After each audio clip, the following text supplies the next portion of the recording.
Saya sekarang mau sharing kecerdasan keuangan dalam waktu 6 menit. Saya mulai. Jadi kalau kita mau cerdas secara keuangan, kita harus tahu dua hal yang sangat sederhana, tapi sayang jarang orang tahu isinya dan bagaimana caranya. Jadi kita harus tahu yang namanya pendapatan, satu, yang kedua pengeluaran, income dan spending. Ternyata yang namanya income atau pendapatan itu ada 3 macam. Sayang kalau Anda hanya punya satu saja. Satu yang namanya active income. Active income itu apa? Ketika Anda kerja, Anda baru dapat income. Anda jadi guru ngajar, jadi pegawai negeri, masuk baru dapat income. Jadi dokter, jadi lawyer, jadi pedagang. Ketika Anda dagang baru dapat duit. Jadi trader, ya Anda itu namanya active income. Nah, sayang hanya satu ini doang. Kemudian yang kedua, Anda harus tahu bahwa dalam income ini ada yang namanya passive income. Tidur pun dapat duit. Ini income yang paling penting, tapi sayang orang tidak fokus untuk membangun passive income. Kemudian yang ketiga yang namanya capital gain atau portfolio income. Kenaikan dari harta kita. Rumah kita beli misalnya 200 juta. Dalam 10 tahun, jadi naik jadi 1 miliar. Ditidurin pun naik loh 800 juta. Tapi sayang orang kan cuma punya satu yang namanya ini. Saham, emas atau apapun yang capital gain. Itu yang namanya portfolio income Anda. Yang kedua passive income tadi. Passive income tuh harus ada 3 ini loh, ada 3 jenis. Banyak orang nggak tahu dan nggak punya. Yang namun satu adalah paper asset. Obligasi, deposito, royalti, saham yang menerima dividen, jadi unit link Anda. Tapi sekali lagi, ini adalah paper asset. Yang kedua, jenis dari passive income adalah properti yang Anda sewakan dan Anda bagi hasilkan. Yang ketiga, itu adalah bisnis yang jalan tanpa Anda. Nah, sungguh sayang kalau kita tidak punya passive income. Harus punya passive income karena tidur pun dapat duit. Enak banget gitu loh ya. Nah, kemudian pengeluaran itu ada 4. Satu, pengeluaran yang produktif. Kedua, pengeluaran konsumtif. Yang ketiga, pengeluaran yang tampaknya produktif ternyata konsumtif. Yang keempat, pengeluaran yang tampaknya konsumtif ternyata produktif. Pengeluaran apa yang produktif? Semua pengeluaran Anda. Nambah karyawan, nambah mesin, kemudian beli properti disewakan. Semua pengeluaran untuk ini. Semua pengeluaran yang meningkatkan aktif, pasif, dan portfolio income Anda. Itu adalah pengeluaran yang produktif.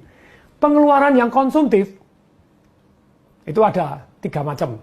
Semua pengeluaran yang langsung habis. Istilahnya, Anda baik nambah karyawan tapi ternyata tidak produktif. Nambah mesin tapi ternyata tidak produktif. Yang apapun yang langsung keluar duit, langsung habis. Ini ya, untuk makan, untuk minum, untuk tour. Nah ini, langsung habis. Kemudian yang kedua, namanya passive spending. Cicilan mobil Anda, cicilan rumah. Lupa, cicilan rumah kan harganya bisa naik. Bisa, tapi Anda nyicil itu tetap passive spending. Anda tidak bayar, disita. Gitu aja, gitu ya. Cicilan Anda, langganan A, langganan B, langganan internet Anda, apapun yang keluar terus, itu sebenarnya passive spending. Oke ya. Kemudian, yang paling berbahaya ternyata yang ketiga. Invisible spending. Membuat Anda kere tanpa Anda tahu. Apa itu nomor 1 yang paling berbahaya? Silakan tebak. Inflasi. Tanpa sadar daya beli Anda, duit Anda tidak laku lagi gitu ya. Ya laku tapi kurang begitu. Nah, kemudian berikutnya, apalagi yang termasuk yang namanya invisible spending? Handphone Anda yang Anda pegang, komputer Anda, terus kemudian mobil Anda. Saya pernah belikan orang tua saya Mercy S-Class begitu ya, tapi orangnya tidak mau. Terus kemudian mama saya minta Alphard, ya saya ganti Alphard. Mercy S-Class beli 1,8 miliar. 7 tahun kemudian jual tinggal 350 juta. Anda beli mobil, buka pertama sekali hilang 200 juta. Besok buka sekali hilang 10 juta, hilang 20 juta, setiap dibuka hilang berpuluh-puluh juta. Itu namanya invisible spending. Tapi begitu banyaknya orang hari ini tidak cerdas, kepengen tampak kaya, beli motor, beli mobil, harganya hilang terus. Kere tanpa berasa. Mohon maaf kalau pakai kata-kata keras gitu ya. Mohon maaf supaya insaf, saya seringkali menggunakan kata keras, sekali lagi mohon maaf. Kemudian berikutnya nih. Jadi pengeluaran yang tadi konsumtif sudah. Sekarang yang tampaknya produktif ternyata konsumtif. Tadi ada satu orang, Pak Tung enak aja punya duit banyak bisa nabung. Saya ini gaji cuma 3,5 juta. Nyicil motor 1,5 juta. Saya tanya, kamu nyicil motor apa? Harganya berapa? 35.500.000 waktu itu. Oke, DP-nya berapa? 9,5 juta. Cicilannya berapa? 1,6 Pak tepatnya, 1,6 juta Pak. Terus nyicilnya berapa lama? 32 bulan.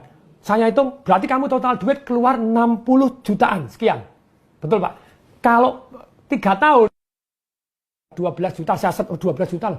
Berarti kamu dalam 3 tahun kamu hilang yang namanya uang kamu 48 juta sendiri. Lupa, tapi kan saya perlu kendaraan. Kok perlu beli tahun 2000 loh, 2 juta doang. Lupa, tapi kan gampang rusak. Ya rusak kan bayar cuma 150.000, 200.000. Jadi sebetulnya banyak orang itu tidak perlu, cuma kepingin. Jadi please deh, kalau Anda ini yang namanya seolah-olah, aduh, kelihatannya produktif untuk kerja, padahal Anda tidak perlu itu. Anda harus membedakan. Berikutnya yang keempat, yang namanya pengeluaran kelihatannya konsumtif ternyata produktif. Satu, pengeluaran untuk belajar. Yang kedua, pengeluaran untuk bergaul dengan orang-orang yang jauh lebih sukses dibanding kita. Betul, orang sukses tidak semuanya positif, tapi kita belajar yang positif aja gitu ya. Yang ketiga, untuk amal. We cannot outgive God. Perhatikan saya. Banyak orang itu kebanyakan gaya. Padahal gaya itu sebanding lurus dengan tekanan. Itu hukum fisika, hukum alam ciptaan Tuhan. Apabila hidup Anda banyak tekanan, berarti Anda kebanyakan gaya. Kalau masa tua Anda penuh tekanan, berarti masa mudanya kebanyakan gaya. Boleh kan gaya? Bisa. Caranya bagaimana gaya tanpa tekanan? Pasif income Anda segede gajah, Anda gaya segede kerbau. Maka Anda cerdas secara keuangan. Semoga bermanfaat. Saya Tung Desa Waringin mengucapkan salam dahsyat.